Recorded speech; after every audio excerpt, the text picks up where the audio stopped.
This is the new Porsche Taycan Cross Turismo, and it's the world's first ever mass-produced electric estate car. What about the MG5? The MG5. All right. Okay, this is the world's first mass-produced electric estate car that can also do a bit of off-roading. Oh yeah, I'm going to tell you a bit more about the off-roading of this car a bit later on in this video. I'll be talking you through the inside, the outside, I'll be taking it for a drive, and of course, I'm going to test out its performance. I'm Matt Watson, and you're watching Car Wow.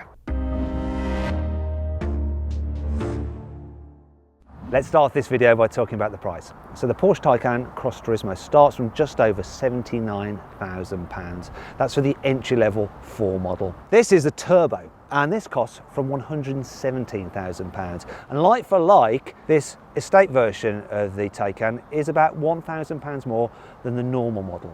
Still pretty expensive. Right, let's talk about the car's design, because this is the biggest change over the normal Taycan, and it's this rear end here. It's a very sporting estate car. We're not talking Volvos from the 1970s, are we? I mean, look at how raked that rear screen is, and oh, look, it even has a windscreen wiper on it. And that's standard. Normally on Porsches, you have to pay extra for a rear windscreen wiper. You did on my old 996. Some other features on this car, lots of black plastic cladding to make it look off-roady. And this car is actually fitted with an extra off-road pack, which includes this element here, which actually looks more race car-y than off-roady, but more on that in a bit. Something that hasn't changed is the light bar. You still get the cool light bar at the rear with Porsche in it as well. Moving on the side, you get new alloy wheel designs on the Taycan Cross Turismo. Really nice designs. They start at 19 inches in diameter, rising to 20s as standard on the turbo, though these are the upgraded 21s. So here's some more of the off-roady cladding, and you've probably noticed as well, it sits slightly higher off the ground than the standard Taycan. It's 20 millimeters higher on average to the various settings of its air suspension. Now, when you have it in the very utmost setting, it's then 30 millimeters higher than the standard Taycan on its air suspension. Here's some more of these off-road pack upgrades that this car has. Like these spats here, this bit of trim here, and this spat here. Off-road design pack? I'm sure it's way more like a kind of racing track design pack, but anyway, let's carry on round. So this is standard though, look, the extra cladding over here, and once again, look, we've got more fins here at the front as part of the off-road design pack. In case you're wondering, it's about £1,400 extra, and you can choose different colours for these inserts here. You can have it plain black, or this one is called Vesuvius Grey. You can see that the front bumper is different to the normal Taycans. The rest of the front though is the same, so you've got the cool light design, air vents there. Good looking car. What do you think though? Do you prefer the look of this estate version of the Taycan or the standard car? Let me know in the comments.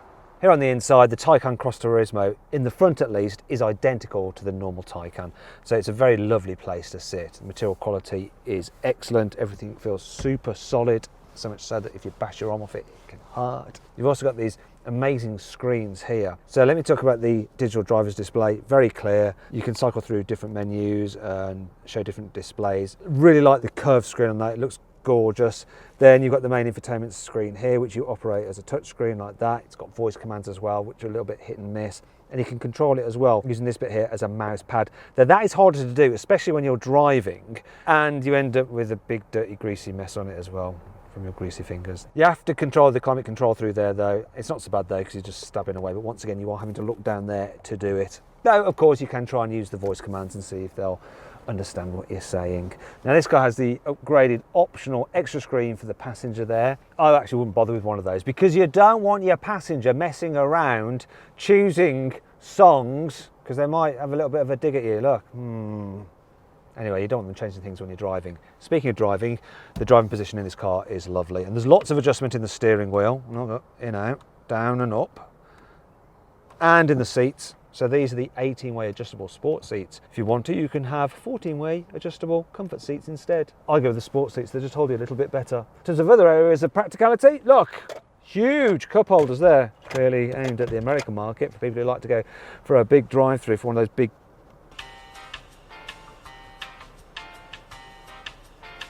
bladder busters. That's the word I wanted. One of those big bladder buster drinks, and even the door bins are large as well, look at that. So they've thought about practicality as well, and there's an extra storage area under there if you want it, and of course a glove box of very modest proportions. Nice car inside the front here. If a little bit dark, especially when you've got the black interior like this. It is a bit dark. It's also quite dark here in the back. Part of the reason for that is that the rear windows are quite shallow, and that's to help the car still look sporty from side on, despite the fact its roof is higher than the normal Taycans. In fact, you've got almost 5 centimetres more headroom than in the normal Taycan. Look at that, sitting up straight. Loads of headroom. Knee room's good as well. What's not so good though is foot space. There are these areas cut out in the floor to give you a bit more foot room. Anyway, my issue with this is that because these seats are quite low in the front, and people who are driving this car are probably going to want to sit low for that sporty feel, but you can't really stretch out, so you can just get a bit achy in the old ankles on longer journeys. This particular car is fitted with the 2+1 rear seat arrangement. Normally the car has just 2 individual rear chairs, but this one has an extra little space there if you need to carry somebody, but only very occasionally, because it's quite a narrow seat and you've got to obviously straddle this big centre console here. But there is enough headroom here that you do feel like you're sitting on a stool, which isn't going to be great considering how fast this car can go. Now, if you need to carry a very small child, look, you've got ISOFIX anchor points here on both outer rear seats. Though you do have to remove the covers, and there's a chance then you'll lose them, so they don't just flip up like they do in some other cars. Can't fault this though. Look, you can fold down this central seat if no one is sitting there, and then you can use it to carry longer items if you've been to the DIY store, or maybe your skis. Though really, you're probably going to carry your skis in a roof box, aren't you? Another thing to point out is, look, this one's got the upgraded 4-zone climate control, which is really nice to use, but obviously you have to pay extra for that. There's a little storage tray there for your phone in the back. It doesn't fit my big phone though. And you might be thinking, wait a minute, where are the USB ports? Hopefully your dealer will tell you that they're here, neatly hidden away. Otherwise, you're probably going to have this car and think it's not got any USB ports in the back. I'm sure if you've got kids, they'd soon find them. Overall, it's not bad back here. One good thing about the Taycan compared to, say, Panamera is because there's no internal combustion engine under the bonnet, you have a front boot, a fruit, like on a Cayman or a 911. It's got an 84 litre capacity, which is room for about 2 of these charging cable bags. God, this is heavy actually. But of course you've got a boot at the back as well. This is where the estate body style really pays dividends, because instead of the Taycan's normal small saloon boot opening, you've got this big wide opening with this lift back tailgate. There is a bit of a load lift to lift stuff over, which is annoying when you're trying to lug in your heavy cables. But you'd have a bit more room than the normal Taycan, 446 litres. I want to show you this, look, you've got some tie down points, which is handy. So you can actually attach this bag with these carabiners so that when you're hooning it on a twisty road, they're flying about all over the place. Though it does say, not for climbing. There's some more tie down points here and here. You've got some storage here, got a strappy there. There's a 12-volt socket. You've also got, look, there we go. Got hooks to hang stuff off. A little bit of storage under here for some more cables. And if you want to, you can, of course, fold down the rear seats. It's a bit annoying having to lean all the way in like this to carry longer items. Look, see. One word of warning though, if you get a car with an upgraded sound system with a big subwoofer, it goes in the boot, somewhere underneath the boot floor. And that reduces your boot capacity by about 40 litres. And that brings you on to 5 annoying things about the Porsche Taycan Cross Turismo. You see this part of the dash here, the way it protrudes into a point. As you get behind the steering wheel, sometimes you can end up just like, whacking the side of your knee on it. I know I hand that up, but it still hurts. When you fold down the armrest here in the back, you'll notice 2 cup holders there. Great if you want to use them, but when you're not, it means that really you can't ever use this armrest because you just end up in the cup holder and it's uncomfortable, it's not relaxing. Do you want to see how far the rear windows go down? Look at this. That's not much more than halfway. Estate cars usually have quite useful retractable tonneau covers, whereas this has a very posh feeling but slightly more awkward, solid parcel shelf. Look, and it comes in 2 pieces like that. And then there's nowhere really to store it in the car, so it's going to get crushed if you load the boot full of stuff. I'm driving along in my Porsche Taycan Cross Turismo and I'm coming to a toll booth. Okay, I need to pay them. Right, I'll just get my wallet, don't worry, it's in here. Bear with me. It's in. I have to reach around. Now if this had been a Mercedes, I could have pressed the button there and both parts would have opened up separate like that, and I'd have been able to go straight in with my right hand. Not in this. Anyway, better pay them and give them a huge tip, seeing as I've taken up far too much of their time. Go on, here you are. Have all my monies, have it all, have it all. Thankfully, this car has plenty of cool features to help make up for all this. Here's 5. To highlight this car's go anywhere capability, the Sport Chrono Pack includes a compass. Tells you which direction you're heading, so I'm heading through now south. And I'm going to go east. Look, I'm now going east. I definitely won't get lost now that I spent over £700 on that optional upgrade.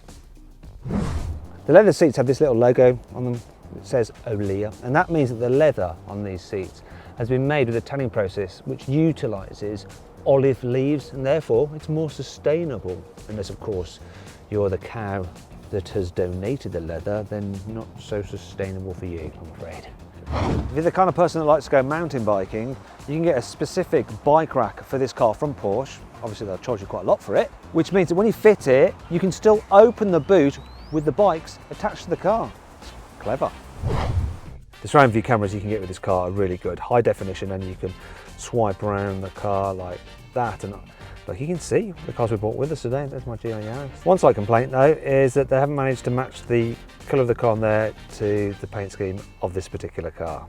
Oh well, I'm going to forgive them because look at this. I have night view assist. I'll just select that and it says night vision is not to replace your attentiveness.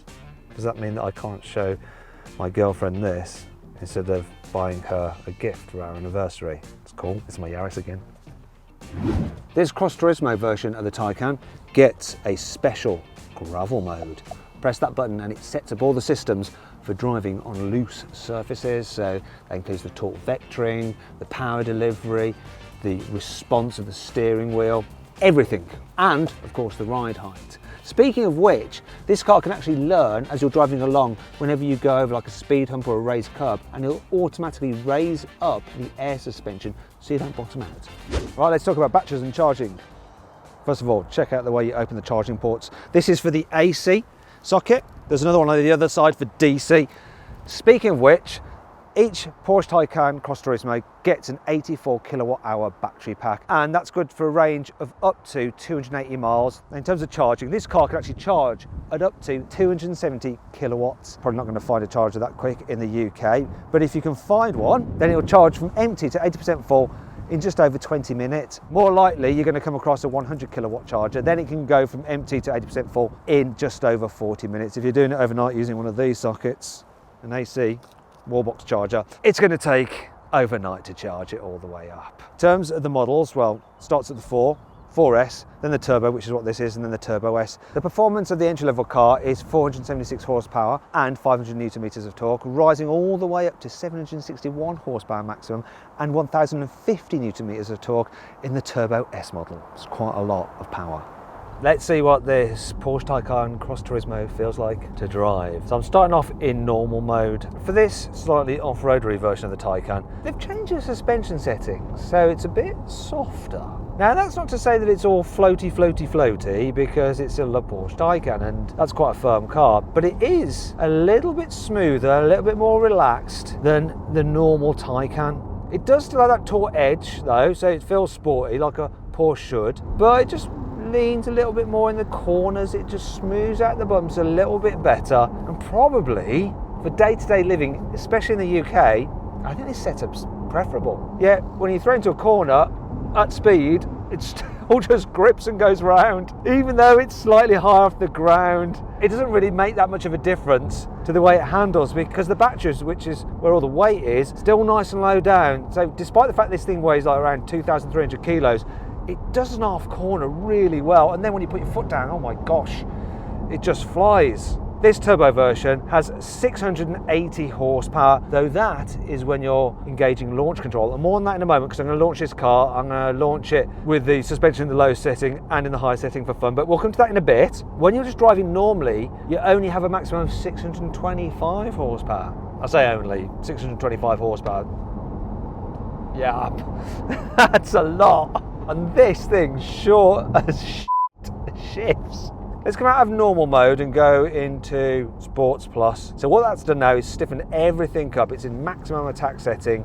This is the spurious mode for the car. We've also got a sound dynamic pack on this car, so it's creating a noise. Can you hear it? So I've now got more pronounced sound. So when I accelerate, you get this. It's like a spaceship taking off. Then when you brake,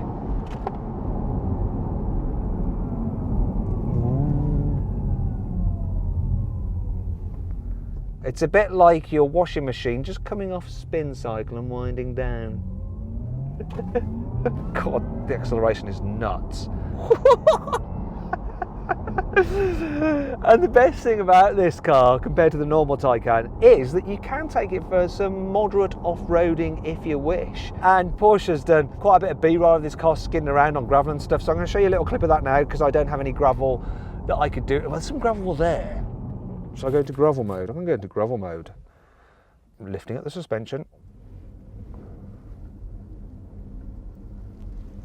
Hopefully I won't get stuck. I'm bogging down actually, but up.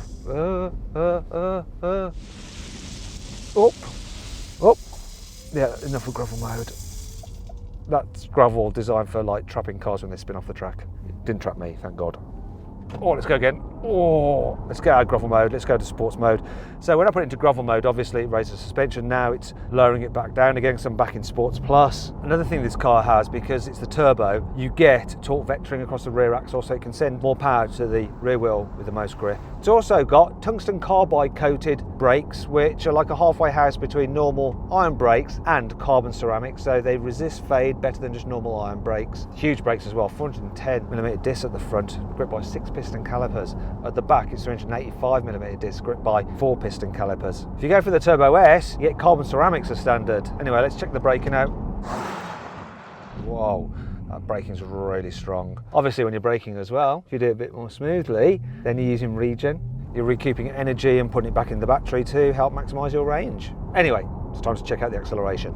Okay, let's launch this car. According to Porsche, this Taycan Cross Turismo Turbo should do 0 to 60 in 3.1 seconds, which interestingly is 0.1 of a second slower than the normal Taycan, even though it's only about like 15 kilos heavier. Maybe that's to do with the raised ride height, just affecting drag or something. But anyway, let's launch. I've got my specialist timing gear up here. Let's do it. Launch control activated. That's brutal. Oh, I love the gear change. It's got a 2-speed transmission. 0 to 60 in 2.81. What's the quarter mile?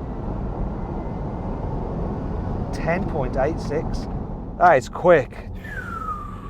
Now let's try it again, but this time with the suspension raised to see if drag really does affect the acceleration. Okay, so I'm leaving the car in Sport Plus, but I'm going to change the chassis height now to lift. It's lifting. Bear with me. Okay, reset my specialist timing gear. Hopefully it'll let me do launch control. We'll find out now. Launch control activated. Let's go. It feels just as quick. It's quicker than 62.8. There goes my theory. What's a quarter mile though? 10.88 over the quarter mile. So even though I got more traction away from the line and reduced my 0 to 60 time by 0.1 of a second, my quarter mile time went up by 0.2 of a second. So yeah, we did a little bit of science there that drag caused by increased ride height reduces your performance ever so slightly. Actually, if you're more about the raised ride height because you want a performance electric car that can do some decent off-roading because it's high off the ground, you might want to look at something like an Audi e-tron S.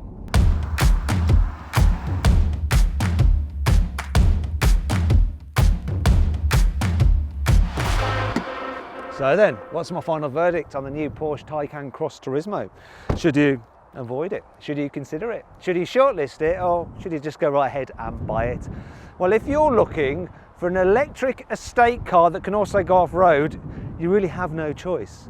And so you should go right ahead and buy the Porsche Taycan Cross Turismo. It's also pretty blooming awesome. I hope you all enjoyed the video. If you did, please give it a like. Also, let me know what you thought of it in the comments below. Be kind though, because I do read the comments and you don't want to upset me. Now, if you'd like to watch some more videos, just click on the windows there.